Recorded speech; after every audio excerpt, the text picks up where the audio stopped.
Hey everybody, today on Henry's HowTos, I'm going to show you how to make pizza dough and how to roll pizza bases. Let's get straight into it. So guys, just into a bowl, we're going to start off with 1 sachet of yeast, 1 tablespoon of sugar. Now I'm using raw sugar, but you can use any sugar you like. And we're going to add 2 cups of lukewarm water. And just using a whisk, we're going to give that a quick stir.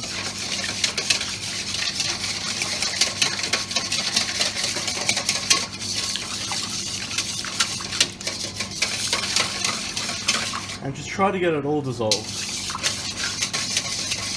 So we'll start by adding in about 2.5 cups of plain flour. Now just using your hands, you want to almost make your hand into a whisk like that. And all we're going to do is just stir, just like so.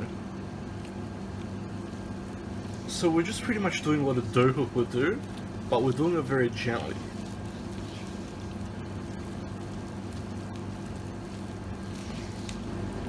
Once all that flour has been absorbed, we'll add in another 1/2 cup.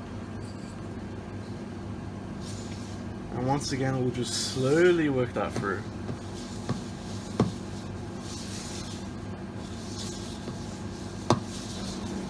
And now we'll add in another 1 cup.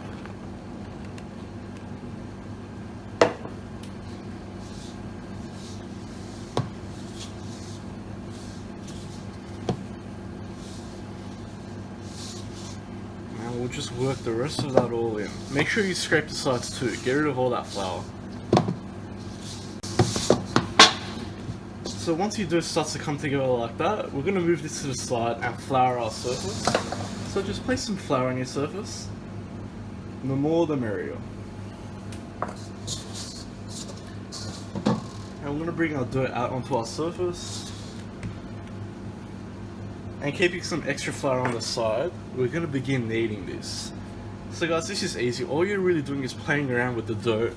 Push on it, pull on it, move it around. You want to do this for about 5 minutes.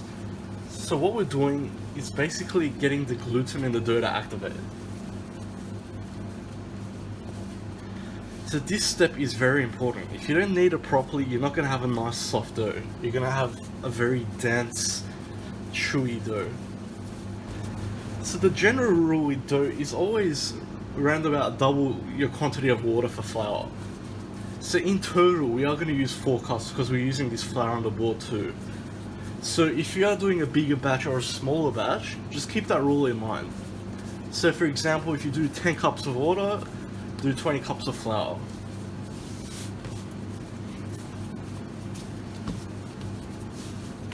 Once you see the flour goes, go ahead and put some more. Flour is very important. We don't want this to stick. We don't want it to be a sticky dough.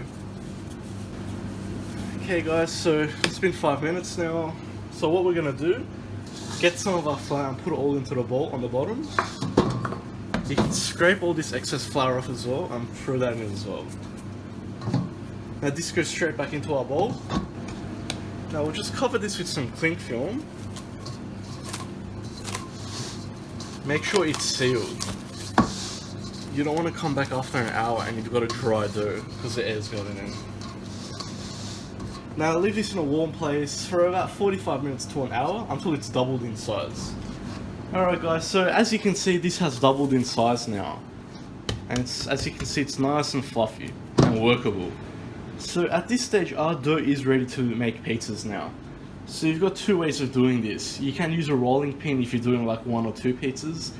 In my case, we do in a restaurant, we do at least 100 pizzas a day. So we use a commercial dough roller for that. So I'll show you how that works. It's the same principle. So the first thing we need to do anyway is take our dough out and just onto a floured surface. Because we need to portion these. So grab about a handful of your dough. Something about a whole handful will make about a large pizza. And all you want to do is maneuver your dough like that, so you're tucking it in. So you're just creating a big bowl. Make sure your hands are floury so it doesn't stick. So just keep doing that like that. And you'll be left with a bowl like that. Now, the perfect circle you get now determines how it's going to come out when you actually roll it.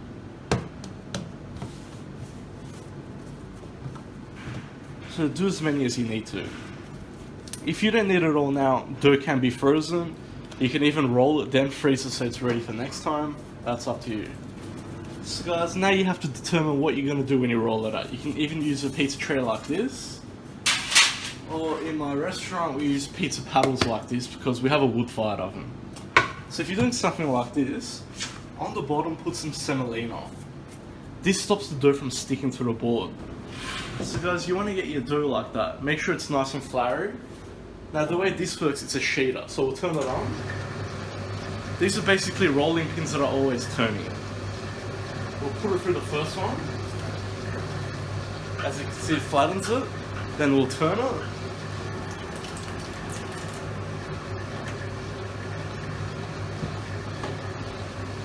We'll get some more flour and put it through again. And there we have it, our pizza base is ready. So guys, obviously if you can't do that, we'll use a rolling pin. So make sure you got a flat surface, it's very important. Get your rolling pin and just start rolling it out.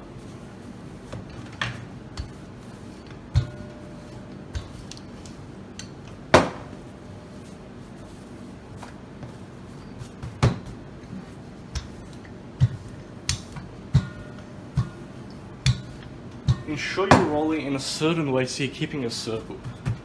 Just like so. And you have to determine how thick or thin you want it. If you keep on rolling, it's going to get thinner. So guys, I've been doing this for a long time, so I can just do it in my hands like this. So that's handmade. So you can get it as big as you want, you can just keep stretching it out using your fingers. And that's all there is to it. So that's the hand rolled, and that's our machine rolled. So there is quite a difference. It's just the same as when I say making dough by hand or making it by machine. So guys, use that straight away. It will dry out if you don't use it, so cover it with a tea towel if you're not using it straight away. But that's all there is to it. That's how we make pizza doughs, and that's how we roll the base out. I hope you like that, guys. Please like and subscribe. If you've got any comments or suggestions, just leave them at the bottom, and I'll see you all next time.